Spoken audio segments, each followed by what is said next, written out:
আপনার উপরে এই অত্যাচারটা হতে দিতে পারি বলুন? তাই আমি রুখে দাঁড়ালাম। বাঘ বলতে যাচ্ছিলাম, বাঘ বাঘ এসছে বাড়িতে। ম্যাডাম, আপনার কষ্ট আমি মোটেও সহ্য করতে পারবো না। আচ্ছা, গান গাইলে কি খুব কষ্ট হয়? হয়তো খুব কষ্ট হয়, গলার উপর জোর দিয়ে তবেই না গান গাইতে হয়। খুব খুব কষ্ট হয় ম্যাডাম, কষ্ট হয়। তাই 7-5 ভেবে আমি ঠিক করলাম আমি গান গেয়ে দিই। কষ্ট হলে আমার হবে, আমার ম্যাডামের তো কোনো কষ্ট হবে না। আচ্ছা সেক্রেটারি, তোমাকে কে বলেছে আমি ভালো গান গাই? ও মানে সুপ্রিয়া রেগে গেলে তো এক্ষুনি বাচ্চাগুলোকে। চিন্তা করিস না ঠাকুরজি, এরা এই সব দিক সামলে নেবে, আমি জানি। দেখাই যাক না ও কি করতে চায়। তুই শুধু তোর দাদাটাকে সামলা বাবা। মা গেল কোথায় সে? দেখেছিস কি কাণ্ড? সারাক্ষণ ওকে নিয়ে আমায় চিন্তায় থাকতে হয়। কাছে থাকলেও জ্বালা, কখন কি বলে বসে, আবার না থাকলেও তো জ্বালা, কখন কি করে বসে। দেখে আসি দাঁড়া। এই তো এরা বললো আমাকে, এরা বললো। কিন্তু কিন্তু ম্যাডাম, আপনি জানতে চাইছেন কেন? আপনি গান গাইলেন, এই কথাটা কি কোনো জল মেশানো আছে? আপনি বুঝি গাইতে পারেন না? আমাকে বললো। কি দুষ্টু বাচ্চা রে বাবা, কি দুষ্টু বাচ্চা! বাপরে বাপ, বেমালুম আমাকে মিথ্যে কথা বলে দিল। এই এই এই বয়সে তোমাদের এত মিথ্যে কথা বলা কে শিখিয়েছে? হ্যাঁ, কোথা থেকে শিখেছো তোমরা?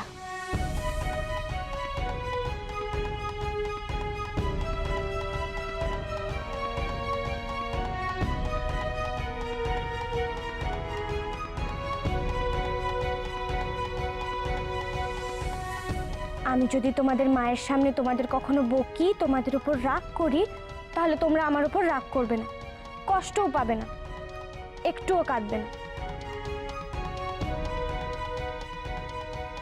আমার ম্যাডামের নামে মিথ্যে কথা বলো? হ্যাঁ, নেহাত বাচ্চা না হলে না। কিন্তু যাও যাও এখান থেকে, আমার ম্যাডামের চোখের সামনে থেকে এক্ষুনি সরে যাও। যাও যাও যাও, জলদি ভাগো, यहाँ से ভাগো।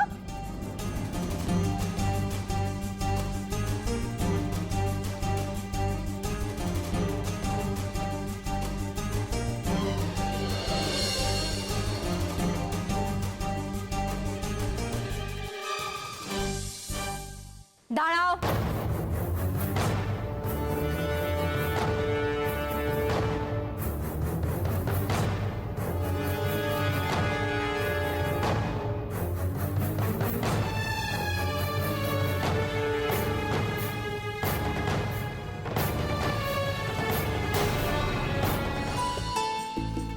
কি হলো রে? স্কুল বাস তো চলে গেছে। মানে? ও বাবা, স্কুল বাস তো চলে গেছে, এবার আমরা স্কুল যাব কি করে? ওহো, দাঁড়া দাঁড়া, তোরা তোরা কিছু ভাবিস না, আমি কিছু একটা ব্যবস্থা করছি। হ্যাঁ, সেদিনকার মতো আমি তোদের গাড়ি করে পৌঁছে দেবো, ঠিক আছে?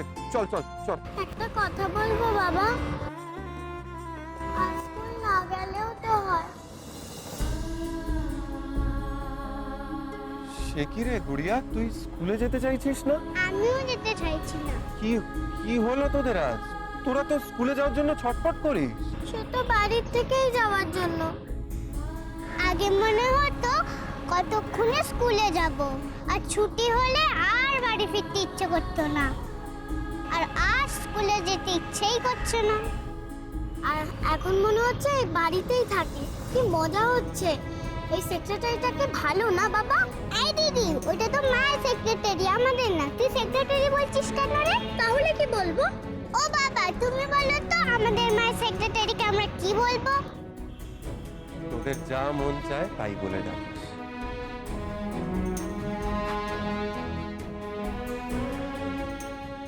ম্যাডাম, আমাদের হাতে কিন্তু বেশি সময় নেই। আপনি এক কাজ করুন, আপনি রিয়াজটা শুরু করে দিন। হ্যাঁ, তাহলে আমি ঘরে যাই। হ্যাঁ, এই না না না না না, দাঁড়ান দাঁড়ান, এখন রিয়াজ শুরু করবেন না। আরে এই তো বলে রিয়াজ করতে। হ্যাঁ বললাম, কিন্তু তার আগে তো গলাটা তৈরি করে নিতে হবে। 1 মিনিট দাঁড়ান। গলা তৈরি করতে গেলে যেন কি করতে হয়, কি করতে হয়? হ্যাঁ, আদা চা। ম্যাডাম, আপনি না এক কাজ করুন, আপনি ওপরে গিয়ে রেয়াজের প্রস্তুতি নিন, আমি আপনার জন্য আদা দেওয়া গরম চা নিয়ে আসছি। তাড়াতাড়ি আসবে কিন্তু। এক্ষুনি আসছি। মা, তুই সত্যি সত্যি গান করবি? হ্যাঁ, গাইবো। তুমি সরো সরো। ও মায়ের কি? হ্যাঁ।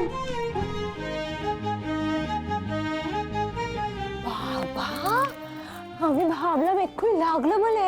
এই না রে বাবা, রাই আছে তো, আমি জানতাম কিচ্ছু হবে না, সব ঠিক হয়ে যাবে। এইভাবে একটু একটু করে এই বাড়ির সব কিছু বদলে দেবে রাই, তাই না? চেষ্টা করবো মাসিমা, নিশ্চয়ই চেষ্টা করব। এখন যাই সুপ্রিয়াদির চাটা নিয়ে আসি। হ্যাঁ, যাও। দাঁড়াও,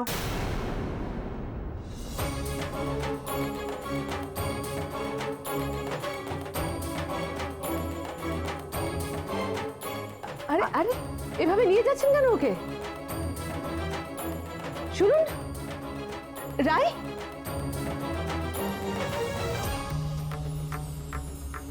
আশ্চর্য তো।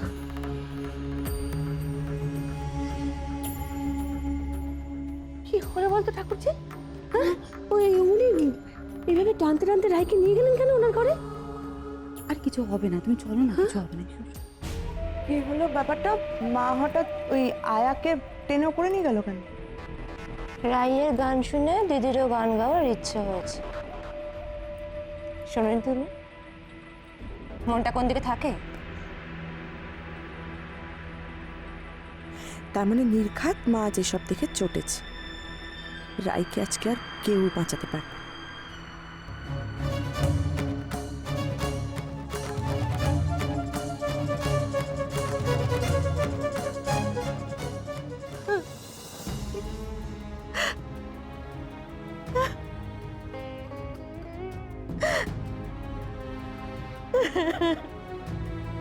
এ কি মাসিমা, আপনি এরকম ভাবে কাঁদছেন কেন?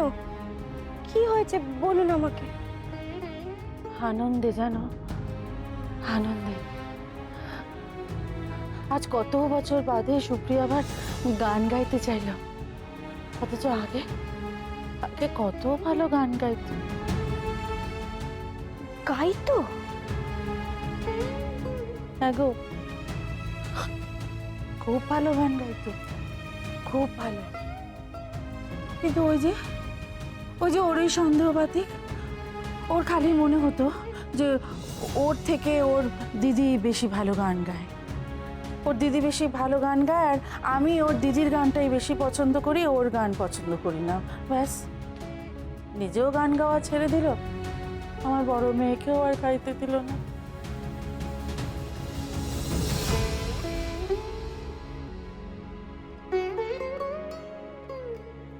রাইটা এখনো এলো না, ওকে যে কি বলছে কে জানে।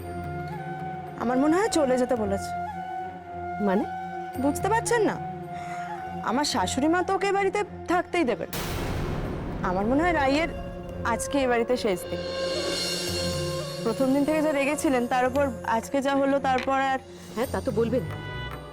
উনি তো চান না আমার রজত ভালো থাকুক, উনিও চান না, ওনার মেয়েও চায় না। সেটাই তো কথা।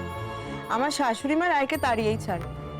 তাড়ালেই হলো না, রাই থাকবে, এই বাড়িতেই থাকবে। ওই পারবে আমার ছেলেকে ভালো রাখতে। আর তাছাড়া জিনিয়া, তুমি ধারণার উপর ভর করে এতগুলো কথা বলছোই বা কেন? সেও ধারণার উপর ভর করে বলুক আর সত্যিই বলুক, ওই মেয়েকে আমি এ বাড়িতেই রাখবো, সেটা দেখে নিস তোরা।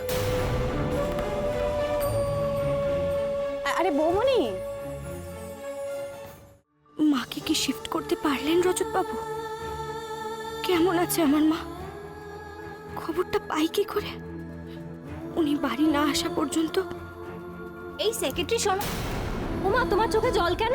হ্যাঁ মা, বলছিলাম যে রাইকে একবার ফোনটা দাও এক্ষুনি। তাড়াতাড়ি দাও না মা, প্লিজ, প্রয়োজন আছে।